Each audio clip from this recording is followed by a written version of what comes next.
দায়মুক্তির পথ খুঁজছে ইউনূস বাহিনী। ইতোমধ্যে একাধিক অবসরপ্রাপ্ত বিচারক, দুই একজন সিনিয়র আইনজীবীকে নিয়ে বিভিন্ন কথা বলেছেন।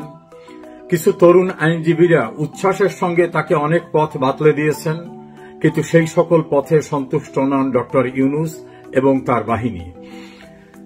যে কোনো এক্সিটের জন্য তাদের কিছু শর্ত রয়েছে। প্রথম শর্ত, ডক্টর ইউনূসকে কোনোভাবে আইনানুগ প্রক্রিয়ায় যাতে অভিযুক্ত করা না যায় সে বিষয়টি নিশ্চিত করতে হবে। তার সঙ্গে যে পরিষদবর্গ আছে দেশের বাইরে, তাদেরকে যাতে কোনোভাবে কোনো আইনে আটকানো না যায় সে পথ খুঁজতে হবে। তৃতীয়ত, তার যে সকল প্রতিষ্ঠান আছে, গ্রামীণ ট্রাস্টের অধীনস্থ গ্রামীণ ব্যাংক সহ অন্যান্য যা কিছু আছে, সেগুলিতে কখনো কোনো হস্তক্ষেপ হবে না। রাষ্ট্র এই নিরাপত্তা নিশ্চিত করতে হবে। চতুর্থত, তিনি যে সকল নতুন প্রতিষ্ঠানের অনুমতি নিয়েছেন, একটা ডিজিটাল ওয়ালেট, গ্রামীণ বিশ্ববিদ্যালয়, তিনি যে সকল মামলা থেকে নিজেকে প্রত্যাহার করার সুযোগ করে নিয়েছেন, গ্রামীণ ব্যাংকের মালিকানা, রাষ্ট্রের মালিকানা কমিয়ে যে সিদ্ধান্ত নিয়েছেন, তার ট্রাস্টের অধীনে বিভিন্ন প্রতিষ্ঠানে দেশের বাইরে বিভিন্ন কারণে যে আর্থিক লেনদেন হয়েছে সে বিষয়গুলি, এবং দায়িত্ব পালন করার ক্ষেত্রে তিনি যে সকল সিদ্ধান্ত নিয়েছেন, এই সকল সিদ্ধান্তগুলিকে কিভাবে কোন রকম দায়গ্রস্ত করা যাবে না, এমন নিরাপত্তা নিশ্চিত করা যাবে, এমন পথ খোঁজার জন্য তিনি একাধিক আইন বিশেষজ্ঞের সঙ্গে কথা বলেছেন। দেশের একজন প্রখ্যাত সংবিধান বিশেষজ্ঞ, অত্যন্ত প্রবীণ আইনজীবী, তার একজন জুনিয়র আইনজীবীকে ডেকেও এই বিষয়ে তারা কথা বলেছেন এবং ওই সিনিয়র আইনজীবীর সঙ্গে কথা বলতে চেয়েছেন। সিনিয়র আইনজীবী ইউনূসের সঙ্গে এ বিষয়ে আলোচনা করতে সম্মত নন। তিনি ভীষণভাবে ক্ষুব্ধ। সংবিধান ছুঁড়ে ফেলা দেওয়া হবে, সংবিধান মানা হবে না, মুক্তিযুদ্ধের চেতনাকে রিসেট বাটন করা হবে, এরকম অসাংবিধানিক কাজকর্ম, বঙ্গবন্ধুর মুরাল ভেঙে ফেলা, ৩২ নম্বর হামলা, এ সকল ঘটনা নিয়ে তিনি ভীষণভাবে ক্ষুব্ধ বিধায় তিনি আর কোন রকম ইউনূসকে সহযোগিতা করতে চাচ্ছেন না। দেশের বাইরের একাধিক আইনজীবীর সঙ্গে তার টিম কথা বলেছে। সেই টিমের যে আলাপ আলোচনা, সে আলাপ আলোচনার যে নির্যাস, সেই নির্যাসেও ইউনূস সন্তুষ্ট হতে পারেননি। তারা একটা ইনডেমনিটি আইন করা যায় কিনা এ বিষয়টি নিয়ে ভাবছেন। আবার ইনডেমনিটি আইন করে যে শেষ রক্ষা হয় না, সে বিষয়টা নিয়েও তাদের উদ্বেগ উৎকণ্ঠা রয়েছে। কারণ বঙ্গবন্ধু হত্যাকাণ্ডের পরে 1975 সনের 26শে সেপ্টেম্বর তৎকালীন ক্ষমতা দখলকারী প্রেসিডেন্ট খন্দকার মোস্তাক যে ইনডেমনিটি অর্ডিন্যান্স জারি করেছিলেন, সেই অর্ডিন্যান্স তো আইন ছিল না। জিয়াউর রহমান রাষ্ট্র ক্ষমতা আসার পরে 1979 সালের 9 এপ্রিল সেটাকে পার্লামেন্টে পাশ করেছিলেন, যেটা সংবিধানের ৫ম সংশোধনী হিসাবে গৃহীত হয়েছিল। সেটা যখন আইনে চ্যালেঞ্জ হলো, তখন সর্বোচ্চ আদালত বলে দিয়েছেন যে না, এরকম কোনো আইন করার সুযোগ নাই এবং এরকম কোনো দায় মুক্তির সুযোগ নাই। অন্যদিকে সুপ্রিম কোর্টে একটি দায় মুক্তি নিয়ে মামলা হয়েছিল। সেই দায় মুক্তির মামলায় সুপ্রিম কোর্ট জাজমেন্ট দিয়েছে যে কোনো অন্যায়, কোনো অপরাধ অথবা যে বিষয়গুলো কোনো অ্যাকাউন্টেবিলিটি থাকতে পারে, এমন বিষয়ে কাউকে দায় মুক্তি দেওয়ার কোনো সুযোগ নাই। সে কারণে বিএনপি আমলে অপারেশন ক্লিন হার্ট, পরবর্তীতে আওয়ামী লীগ আমলে বিভিন্ন অপারেশনের বিষয়ে দায় মুক্তির যে সকল ব্যবস্থা করা হয়েছিল সেগুলোকে আর গুরুত্ব দেওয়া হচ্ছে না। ফলে সেক্ষেত্রেও তারা সন্তুষ্ট হতে পারছেন না। এখন দায় মুক্তির জন্য পথ পন্থা তারা খুঁজছেন। এই পথ পন্থা কোথায় পাবেন সেটা নিয়ে আইন বিশেষজ্ঞরাও এখন পর্যন্ত কোনো নিশ্চয়তা দেননি।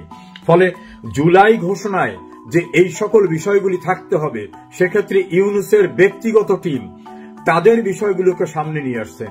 অন্যদিকে তৎকালীন যারা ছাত্রনেতা বৈষম্য বিরোধী আন্দোলন করেছিলেন, তারা বলছেন পুলিশ হত্যা সহ মেট্রো রেল, পদ্মা সেতু, টেলিভিশন, রাস্তাঘাট এবং অন্যান্য যে সকল বিষয়গুলি নিয়ে বিভিন্ন ঘটনা ঘটেছে এবং তাদের কিছু কর্মীরা অতি উৎসাহী হয়ে বিভিন্ন সময় যে কথাগুলি বলেছেন যে হ্যাঁ, আমরাই মানুষ খুন করেছি, আমরা পুলিশ মেরেছি, আমরা পদ্মা সেতু, মেট্রো রেলে আঘাত করেছি, আমরা যদি দীর্ঘদিন পরিকল্পনা না করতাম তাহলে এটা সফল হতো না।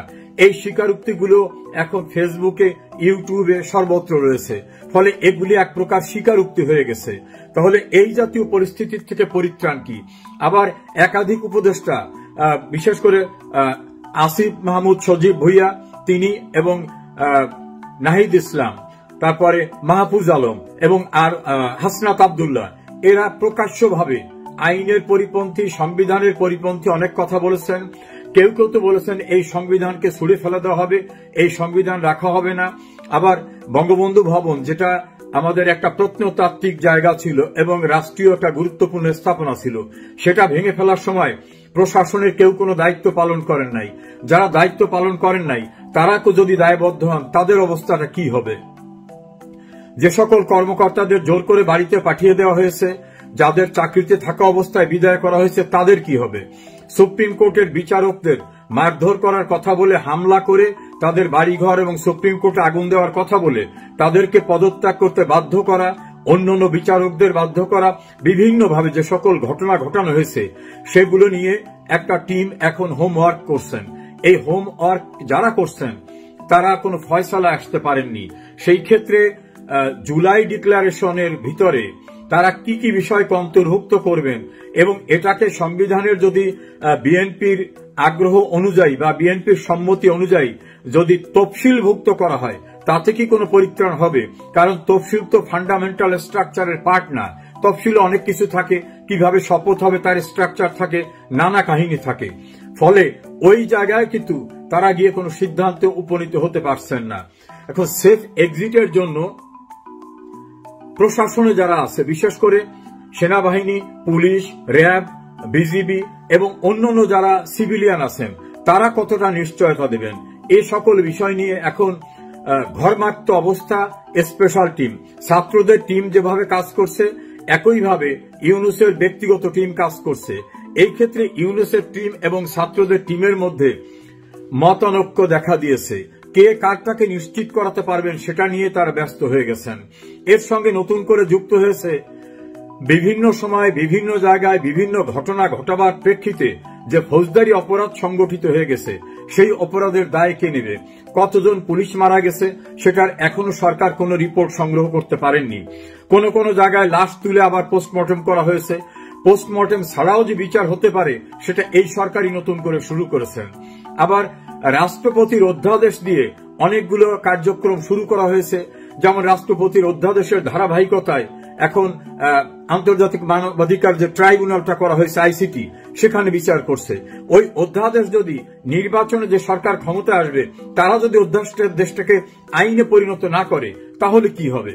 একইভাবে ডক্টর ইউনূস যে দায়িত্ব গ্রহণ করলেন, সুপ্রিম কোর্টের কাছে মহামান্য রাষ্ট্রপতি একটা রেফারেন্স পাঠিয়ে পরামর্শ চেয়েছিলেন। সুপ্রিম কোর্ট তার উপদেষ্টামূলক এখতিয়ার এক্সারসাইজ করে পরিষ্কারভাবে বলছেন, অত্যন্ত জরুরি রাষ্ট্রীয় নির্বাহী কাজ পরিচালনার জন্য রাষ্ট্রপতি, প্রধান উপদেষ্টা এবং উপদেষ্টা নিয়োগ দিতে পারেন, তাদের শপথ পড়াতে পারেন। সুপ্রিম কোর্ট কোথাও বলেন নাই রাষ্ট্রপতি অন্তর্বর্তীকালীন সরকার গঠন করতে পারেন। তাহলে এই সরকারের স্ট্যাটাসটা কি? এই সরকার তো সাংবিধানিক সরকার না। সুপ্রিম কোর্ট এরকম সরকার গঠন করতে বলে নাই। মহামান্য রাষ্ট্রপতিও এইরকম সরকার গঠন করার জন্য সুপ্রিম কোর্টের কোনো অনুমতি চান নাই। রাষ্ট্রপতি সেক্ষেত্রে পরিষ্কার, সুপ্রিম কোর্টও ক্লিন অবস্থায় রয়েছে। তাহলে এই সরকারের স্ট্যাটাস কি? তারা যে প্যাডে সিলে বিভিন্ন জায়গায় লিখছেন অন্তর্বর্তীকালীন সরকার, এবং অন্তর্বর্তীকালীন সরকারের কেউ প্রধান উপদেষ্টা, কেউ উপদেষ্টা, তাহলে তাদের স্ট্যাটাসটা কি? একইভাবে তাহলে এই অন্তর্বর্তীকালীন সরকার যদি না থাকে তাহলে এই প্রধান উপদেষ্টা কার উপদেষ্টা? তিনি কার উপদেশে কাজ করছেন? সেই প্রশ্নটা আসছে। এখন এই আইনগত কঠিন জটিলতার মধ্য থেকে সেফ এক্সিটের নির্বিঘ্ন প্ল্যান খুঁজতে গিয়ে আইন খুঁজে পাচ্ছেন না, ঘরমাক্ত হয়ে যাচ্ছেন ইউনূস বাহিনী। দুই শিবিরে বিভক্ত। যারা জঙ্গি স্টাইলের ঘটনা ঘটিয়েছিলেন তারা তাদের সেভের জন্য পথ খুঁজছে, ইউনূস এবং তার লোকটা পথ খুঁজছে। এর সঙ্গে নতুন করে যুক্ত হয়েছে যারা বিদেশি নাগরিক, তাদেরকে মন্ত্রী এবং মন্ত্রী পদমর্যাদার এই দায়িত্ব যিনি দিয়েছেন তিনি এটা দিতে পারেন কিনা, এটা সম্পূর্ণরূপে অসাংবিধানিক। কারণ বাংলাদেশের মন্ত্রী এবং মন্ত্রী পদমর্যাদার দায়িত্ব পালন করতে গেলে তাকে অবশ্যই বাংলাদেশের নাগরিক হতে হবে এবং আরো কিছু টার্মস কন্ডিশন আছে। এই ক্ষেত্রে ইউনূসের ক্যাবিনেটে, তার কথিত ক্যাবিনেটে অনেকেই আছেন যারা সেক্ষেত্রে ডিসকোয়ালিফাইড। এই ডিসকোয়ালিফাইড লোকদের কে অ্যাপয়েন্টমেন্ট দিয়েছে? তারা যত কাজ করেছেন সেই কাজের বৈধতা কি? আবার বিশ্বের সঙ্গে বিভিন্ন জায়গায় তারা যদি কোনো চুক্তি করে থাকে, এই চুক্তি করার লিগাল স্ট্যাটাস তাদের ছিল কিনা, এখতিয়ার ছিল কিনা, সেই প্রশ্নটা এখন সামনে চলে আসছে। এর পাশাপাশি গত 11 মাসে দেশের ভিতরে যে নৈরাজ্য হয়েছে, মব হয়েছে, আইন পরিপন্থী কাজ হয়েছে, সেটা যাদের হুকুম হয়েছে তারা কি এই হুকুম দিতে এখতিয়ার সম্পন্ন ছিলেন কিনা, সেই প্রশ্নগুলো সামনে আসছে। সেফ এক্সিট তো দূরের কথা, এক্সিটের জন্য যে মিনিমাম জায়গাটা দরকার, সেই জায়গাটাও নাকি ইউনূসের টিম যাদেরকে দায়িত্ব দিয়েছিলেন কেউ খুঁজে বের করতে পারেনি। আইসিটি ট্রাইব্যুনালে যুদ্ধাপরাধীদের পূর্বে নিযুক্ত ব্রিটিশ যে আইনজীবীকে নেওয়া হয়েছে, তাকে নাকি এ বিষয়ে প্রস্তাব দেওয়া হয়েছে, তিনি নাকি এ বিষয়ে কোনো মন্তব্য করতে চান না। একসময় ইউনূসের ঘনিষ্ঠ বন্ধু বাংলাদেশের একাধিক প্রবীণ সিনিয়র সংবিধান বিশেষজ্ঞরা তারাও মুখ ফিরিয়ে নিয়েছেন। দেশের অভ্যন্তরে এখন কোনো আইনজীবী পাচ্ছেন না। আইনে যেখানে সুযোগ নাই সেখানে আইনজীবী কয়েক ডজন আনলেও তো সুযোগ নাই। সংবিধানকে স্থগিত না করে শপথ নিয়েছিলেন, সেক্ষেত্রে শপথই বলেছেন I will protect and preserve this constitution, অর্থাৎ এই সংবিধানকে সংরক্ষণ করবেন, সহজ ভাষায় যদি বলি মেনে চলবেন। তো এই সংবিধানকে মানতে গেলে অসাংবিধানিক যে কাজ করছেন সেটা বেআইনি, এই বেআইনি কাজ করলে সেটা অপরাধ, সেই অপরাধ যারা করেছেন তারা শাস্তিযোগ্য অপরাধের অপরাধী। এ জাতীয় একটি কঠিন পরিস্থিতিতে শেষ মুহূর্তে এসে ইউনূস বাহিনী নানা দিকে খুঁজেও কোন পথ এখন পর্যন্ত পাননি। আমার বিশ্বস্ত সোর্সের যে তথ্য, সে তথ্যেই পর্যন্ত। দেখা যাক না কি আইন বাইর করেন, কারণ পৃথিবীর কোন দেশে এরকম কোন আইনের সুযোগ নাই। তিনি মিষ্টি মিষ্টি কথা বলে সুদের ব্যবসা করে মানুষকে যেভাবে আকৃষ্ট করেছিলেন, তার পক্ষে এখন আর কেউ নাই। দেশের সিনিয়র সাংবাদিকরা, পত্রিকা সম্পাদকরা, তীব্র আওয়ামী লীগ সমালোচক, গণমাধ্যমের ব্যক্তিরা তারাও মুখ ফিরিয়ে নিয়েছেন। এই পরিস্থিতিতে ডক্টর ইউনূস মাইক্রোস্কোপ লাগিয়ে সেফ এক্সিটের পথ খুঁজছেন, কোনো পথ এখনো পাননি। বাকিটা অপেক্ষায় থাকতে হবে।